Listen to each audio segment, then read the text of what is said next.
So today we are going to look at how I am able to upload one long form video every single day.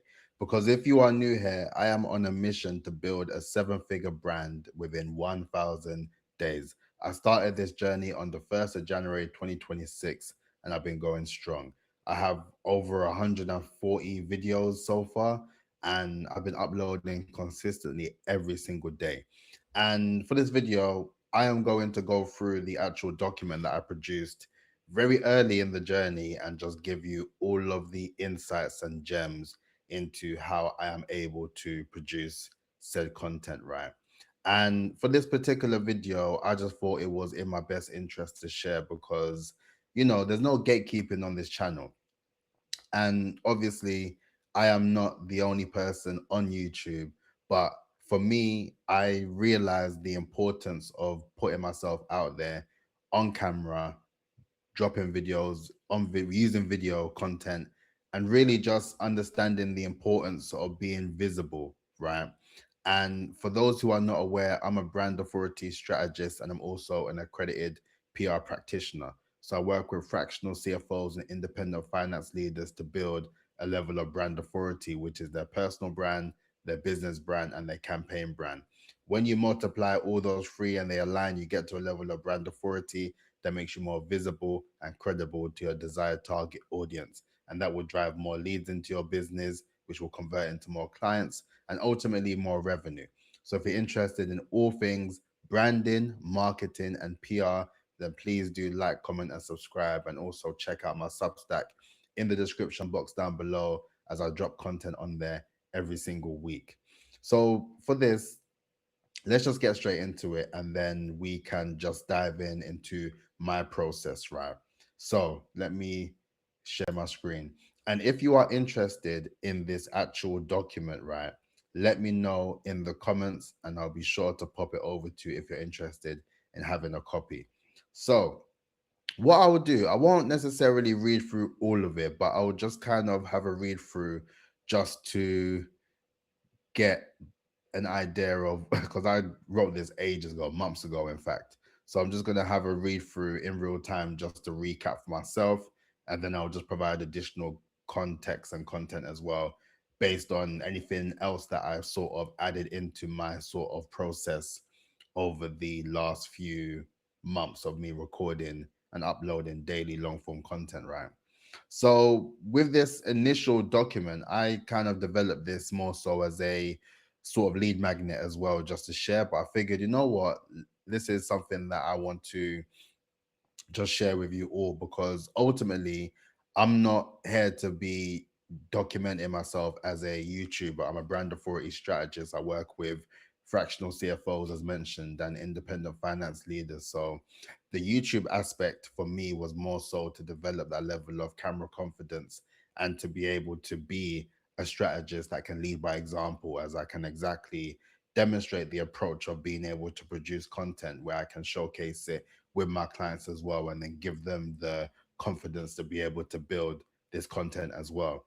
So as I mentioned, it's a live documentation of how I'm building and refining a system that allows me to upload videos to YouTube every single day without burnout, without overproduction, or without decision paralysis, right?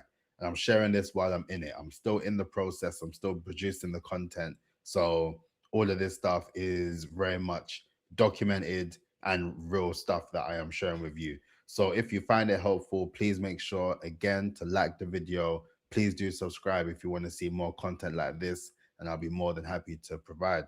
So let's see. So also, I want to be clear about something up front, which I said I never wanted to be on camera.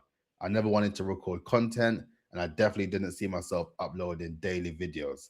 So if you're reading this with doubts, nerves, or quiet resistance to visibility, I get it. So the discomfort, the fear of judgment, the mental noise about what people might think, the feeling that this isn't really you, all of that is normal. Trust me, it's normal. But what's also true is staying comfortable keeps you where you are, right?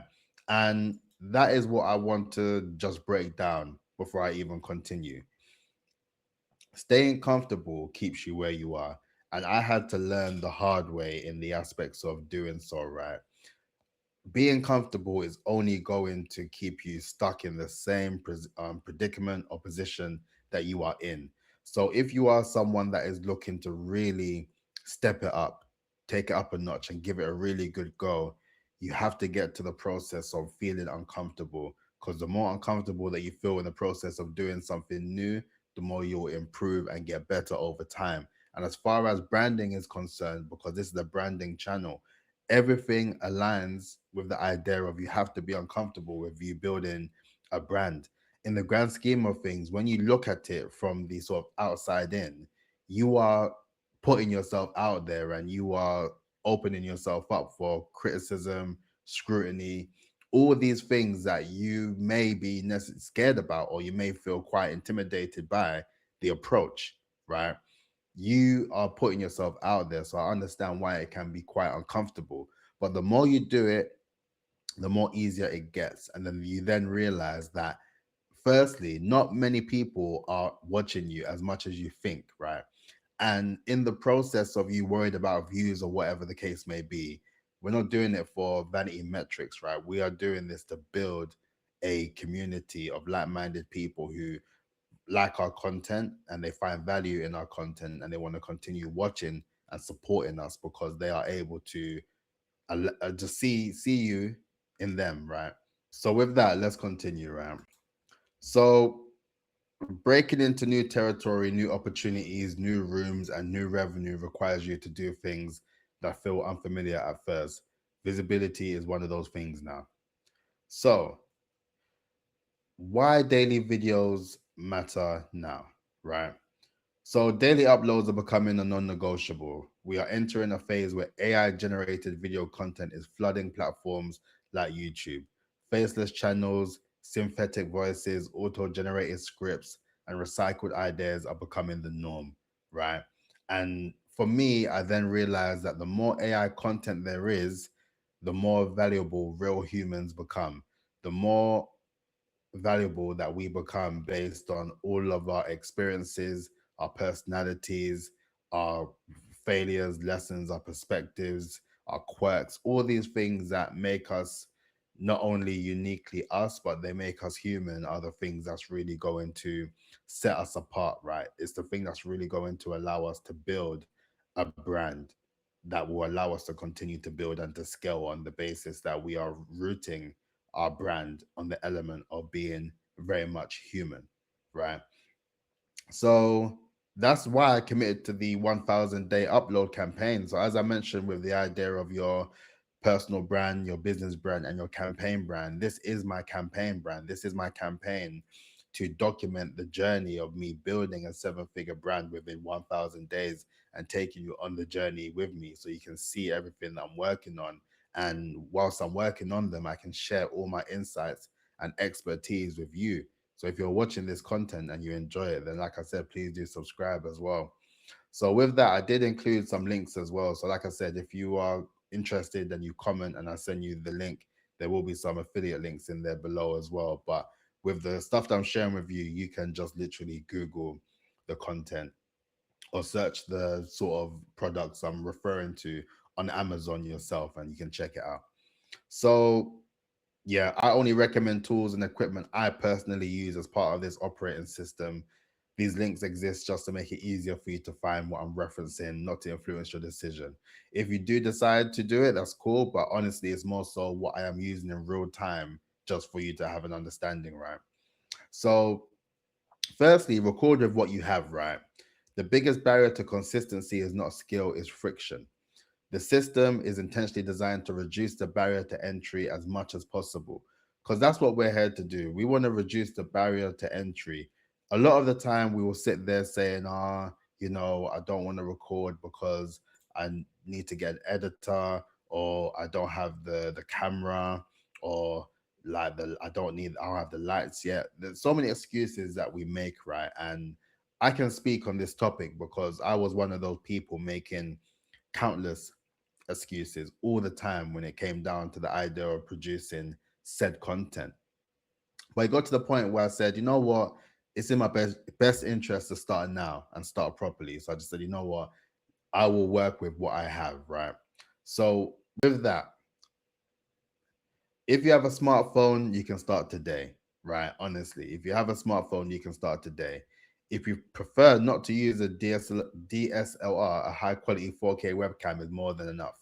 And the 4K webcam is really good. I would recommend that as well, not only just for recording content, but also when you are in the position of actually having more sort of interview opportunities online, podcast, or even with client opportunities. Like honestly, we'll be so surprised the quality of your camera can make a big difference between what actually leads into an actual sell, right? And with that, so my current setup as I wrote this was my camera. So I got a Sony A6100, a tripod that I'm currently using as well, so I can just keep it where it needs to be. A Elgato 4K cam link, so I needed to connect my actual camera with the cam link in order for me to be able to record this content using my camera. So I'm effectively treating my camera like a webcam. So I was able to connect that, and that's how I've been able to produce the videos using my actual camera. And then I have two LED panel lights as well. So I have one directly in front of me as well.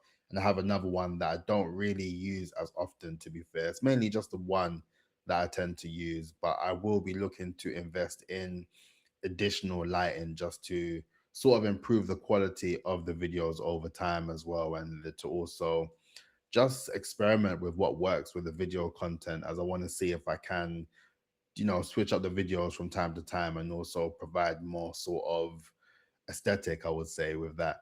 If you watch all of my videos from like the first set of videos that I started doing in the first few weeks of January, like there was nothing behind me. It was literally just me and my microphone. Like there was no background. It was literally just a background, like a wall. That was it, literally. So with that, that's what I'm saying. I always speak from an aspect of doing it because I wouldn't tell you just to get started if it wasn't something that I've done myself and I had to just get over the idea or get over the fact that I didn't have any sort of aesthetic or nice sort of background behind me. But it was just the idea of getting started and then you just improve over time. So also my microphone, yeah, I just have this microphone. And what is also important is a dummy battery, right? So the dummy battery is what I am using for this camera at this moment in time. Because with me recording daily content, right, I need to be in a position where I have a battery that is always on, right? So with that, the dummy battery is always connected to the camera. And with that, it's connected to the mains and the main power. So with that in mind, it's always going to be on. There's never a situation where I'll be recording content and then something was to happen where the camera will just automatically switch off. Barring the sort of settings where you need to make sure that the settings are correct so it doesn't go on standby. Once you've done that and then you have your dummy battery, the camera can honestly be on forever. So it's been useful for me because it has reduced the barrier and the friction in that sense of being able to record content because I just turn it on and it's always on and it's always positioned in somewhat this angle all the time. So I can always get in the moment of producing content relatively quick, right? So everything is sort of situated in a way that sort of makes the most sense for me with producing this content. So that's that in terms of the equipment. I wouldn't say I have any additional equipment at this particular moment in time, but I will be looking to invest in some additional lighting for the actual room so I can just develop it more into what I would like it to be and what I would like it to represent more so over time. So with that, the recording platform that I use is Streamlabs. So there's so many different ones that people use. There's OBS, there's was it Duck, Stream Duck, one of those ones. But I use Streamlabs. So this is where I record everything. I'm currently using it now. So I record the talking head videos where I'm able to share my screen as well. The lifestyle walkthrough videos, the ones where I share my screen and talk through like an article or any videos that I've sort of watched as a reaction all those sort of things. That's what I use it for. So after the fact, right? So once I record the content, right? I record the content using Streamlabs Talk Studio, which is one of them. So with Streamlabs, it has different various sort of apps in one. So with this particular one, Streamlabs Talk Studio, this is what I use to record the content and just record in real time and just get it all done. And then I move on to the next stage, which is the Streamlabs Podcast Studio. So once the recording is done, I have two sort of recordings, right? So I have one that is audio only and one that is the actual visuals, which you can see right now. So with that, I immediately export the audio only file and I upload it on the Streamlabs Podcast Studio for it to start transcribing, right? And as I've always said, and if you watch my content and my videos, you would always hear me talk about the idea that transcripts are gold. Transcripts are, listen, transcripts will change the game for you if you know how to incorporate it and use it effectively. So with that, I call it parallel processing, right? So that's the sort of processing that I called it. So I designed it like this so transcripts run in parallel while I'm doing other things. So I'm not sitting around waiting. I move straight into the next task. So once I've uploaded the transcript, right, to be in the process of, I suppose, processing the actual transcript, I then move on to the next sort of stage. So with that, transcriptions happen while I work on other things. There's no waiting, there's no bottlenecks. The raw transcript becomes a core asset later for SEO and repurposing. I don't clean it or edit it. I keep it exactly how it is. And that is useful because over time, the more that you just record content where you are just speaking very much normally, saying to yourself, like there's no scripts involved, you're just being very honest with yourself in terms of the process of how you are producing and recording the content, it is as authentic as can be for you. So with that, the transcript is going to be very much how you speak, right? And that's where the part is important when you are able to then repurpose that and to develop various different strategies where you are able to use those transcripts to then be able to allow certain tools to identify your structure, your style, your tone of how you speak and how you are able to convert that into written form. So with the video editing, at the moment, I use Microsoft Clipchamp, right? I don't use any of the other ones. All I do, right? So while transcription is processing, I edit the video using Microsoft Clipchamp. It's a built-in editor, and then it's simple and fast, and that's why I use it. And all I do, right? All I do is I trim the start of the video and I trim the end.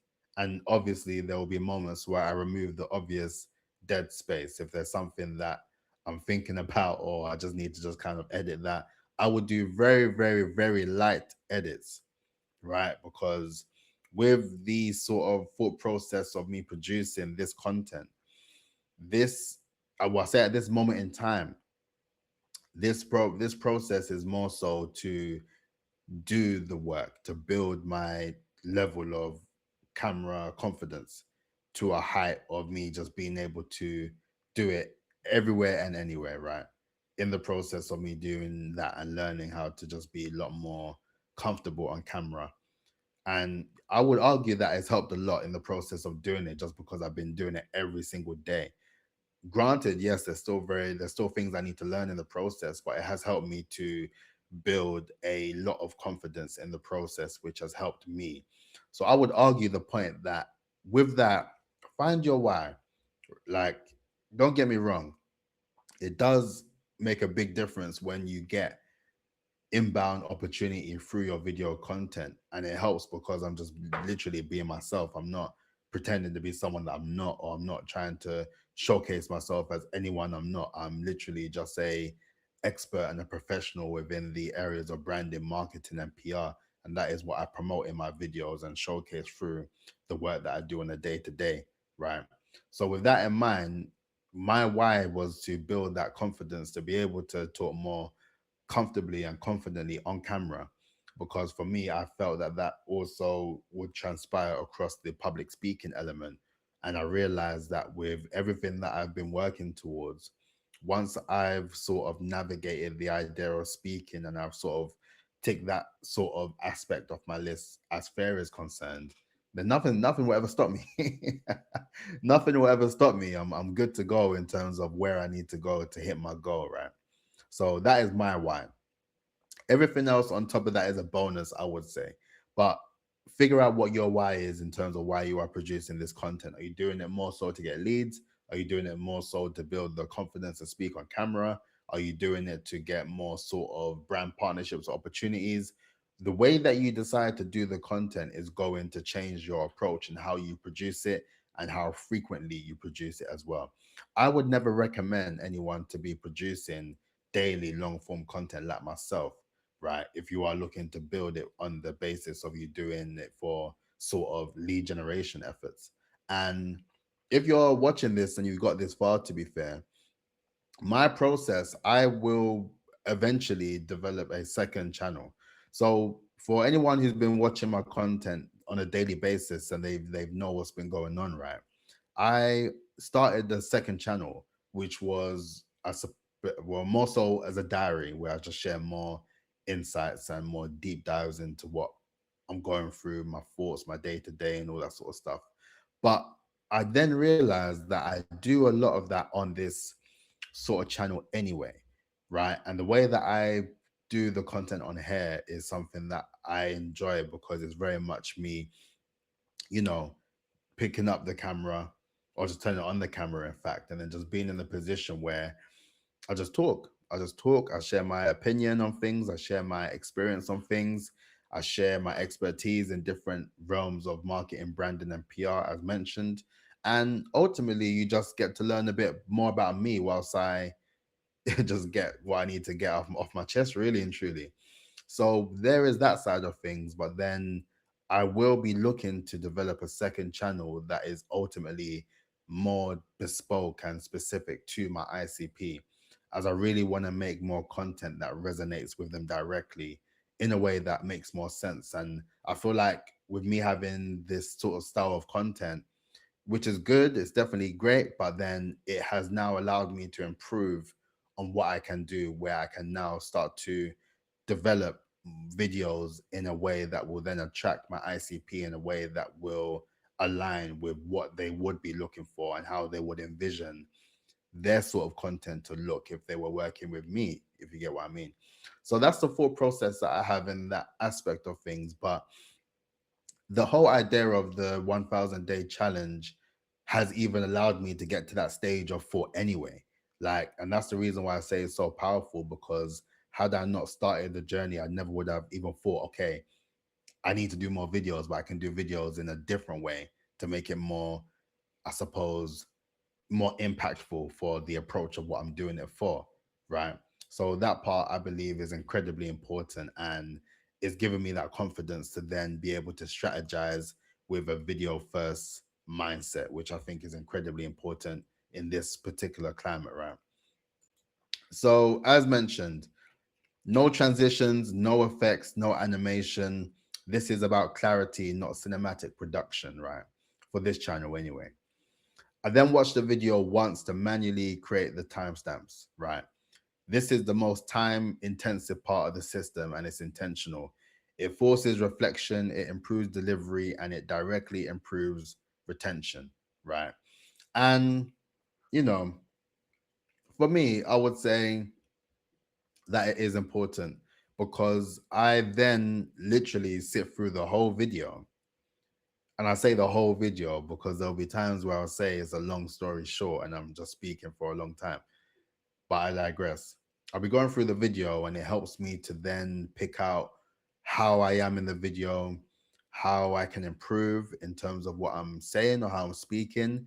If I'm speaking too fast, if I'm speaking too slow, if I'm using too many filler words, if I am in a position where the content doesn't really hit the way that it needs to hit. Honestly, it's like when you are able to then get to the point of listening to yourself and watching yourself back through the lens of video content, it helps a lot because then you start to pick out certain words that you sort of use, and then you realize that you sort of replace the idea of filler words or fillers in particular with filler words, and then you start using that word as a way to bridge the gap, as opposed to the idea of just pausing when you need to think rather than using all these filler words. And that's what's helped me in the process of, I would argue, just speaking in general and being very much intentional with the approach of producing this content. Because once I'm able to listen to my videos, I then realize, okay, that is interesting. I'm saying that word quite often, more than any other word. And then when I realize, I'm just like, okay, I need to be very mindful of that particular word. If you know what that word is, then let me know in the comments below. But I digress. Let's continue. So, originally, I was spending way too long trying to write strong headlines, descriptions, hooks, tag sets, all that sort of stuff. So I built a custom GPT. So with that custom GPT, I developed, as mentioned, the same transcript that I told you about that is currently in the process of processing. That transcript is then the transcript that I incorporate into the GPT that I created, that then produces all of the various different things that I need for YouTube. So it gives me the headline options, it gives me the description copy, it gives me the keyword tags, it gives me the suggested thumbnail directions, and it also gives me SEO angles based on what other creators in the space are doing as well. So with that, it doesn't really take much time, and it really takes away the idea of having to think through it and think, oh, okay, now I need to go through the actual aspects of putting together the actual description and the format and the structure of it. Because with the GPT I created, I developed the framework of how it should be. So as long as I include that transcript, it will present it in the same order as it is displayed across all my videos. So if you click in the description box down below now, for example, you will see that same format is the format that I've presented across all of my videos. And that's how it is automatically produced based on me developing the GPT. So what's next? Thumbnail creation. So I batch first on the fly for timely content. So that is something I used to do actually. I need to do that a lot more. So with the thumbnails, I used to just create a lot of batch thumbnails using Canva, and I would just put it together using Canva. But over the sort of last few weeks, I would say a month, I've discovered more incorporating the chat GPT image designs on there, and I've been able to make some interesting sort of YouTube thumbnails based on that. And I think it's been quite interesting, and it's been great to kind of get that content out a lot more faster on the basis of the design element. And as I talk about the importance of transcripts and everything, there's tools that I use where I speak to chat GPT to explain exactly what I want the actual YouTube thumbnail to look like. So based on that and my imagination, I'm just literally talking about what I envision it in my head to look like, and give or take 90% of the time it presents it the way I want it to look, and then I just kind of give it more prompts to get it to where it needs to get to. But through that, that's what's helped me a lot in the process of doing that. And I would definitely recommend to look into the idea of developing custom thumbnails using these AI tools as well, because they are really useful. And as long as you have quite a few different various images of yourself, then granted, you're more than likely to get content, including your face, that looks very much accurate to you. So after that, I go through the file naming and hygiene, which I think is incredibly important, and it's something that you need to be quite diligent about and intentional, especially when you're producing daily content, right? So this is my format of how I tend to mark my videos, just so I have it in order. And when I share with my social content repurposer, they know exactly what videos they need to be working on, right? So it just helps with the idea of just keeping your content clean. And when I say clean, I mean in terms of your organization. Just try and keep everything as organized as feasibly possible as well. So through that, Everything is stored in structured folders with final versions backed up to Google Drive for collaboration and repurposing, as mentioned. So after that, I upload, I publish, and I move on. I upload the final video. I incorporate all of the title, description, timestamps, thumbnails, all that sort of stuff, and that's it. Once it's scheduled or published, it's done. Once I've watched it the first time, I'm never watching it again. I'm never watching it again. It's done. The only time I would end up watching bits is when my content repurposer clips it across other channels and I happen to come across it. But other than that, once I've watched it the first time and I've made the sort of manual edits myself, I don't go about watching it ever again. So as I mentioned, repurposing and distribution. So YouTube is the engine. So from one video, you can create a LinkedIn and Instagram carousels if you want, threads and quotes for X, shorts, reels and TikToks as I'm doing, and also newsletters and Substack posts that you can do as well. So each platform has its own rhythm, but nothing starts from scratch. The video feeds everything. This is how visibility compounds, and this is how attention turns into opportunity, right? So what I'll do now is just go through a cost breakdown, right? So with this is basically just the breakdown. You can see it for yourself, to be fair. I don't think I need to be going through everything, but honestly, like I said, if you are interested in receiving this document yourself, then please feel free to comment below and let me know, and I'll send over the link. But ultimately, this is the tools and equipment that I mentioned earlier and the total one-off price. And then really and truly, I just pay for my Chat GPT Pro, my annual tools, which is the Canva, and then the Streamlabs. So in terms of what I mentioned, in terms of what I've incorporated, that is literally what I do, and that's how much it costs as well if you are thinking about that. But the setup is more affordable than most full video workflows, and you don't need all of it to start. So that's what I need to reinforce as well. You don't need all of the equipment to start. You don't need all the shiny, flashy objects in order to get started. You just need to work with what you have, get a couple lights if feasible, get your tripod for your phone, and then just get started that way, right? And I suppose why I'm sharing this with you. So you're getting this before anyone else. You're getting this on YouTube. So I said not shared on LinkedIn, not on my website. I wanted my subscriber community to have it first, right? There's no theory here, no fluff. It's the exact system I use every day to create consistent strategic content. And this is how I'm building a long-term content machine that supports my brand, my visibility, and my business. So I think that's it, really and truly. So yeah, I included my link for my YouTube channel. And yeah, that was it, really. But yeah, that is it. Let me know what you thought of my sort of process. I'm pretty sure that it will be useful for anyone who got this far and anyone considering to produce content, right? And like I said, I personally wouldn't recommend every single day, right? Because if you don't have a sort of plan in place or strategy of content you're going to be producing, or how you decide to do it, like myself, where it's very much a light lift, you don't want to get in a position where you burn out and then you just kind of fall off the rails and you're not able to produce the content that you said you were going to produce. I always say that you have to have a minimum standard, right? And that comes down to the idea of being honest with yourself and having a frequency that aligns with everything that you have going on, right? Everything that you are able to do, and just do it consistently. That's all you need to do in the process of building your brand over time. Have that frequency and follow it through with the content that you told yourself that you were going to commit to. So that is it for this video. I hope that it was incredibly useful.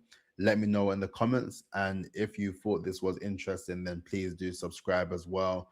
And if you have any questions, let me know in the comments. And if you are interested in the link, as I mentioned again, then please let me know and I will include the link in the comment section below. But on that note, please make sure that you like, comment, and subscribe, and I'll catch you tomorrow. Peace out. Look after yourself.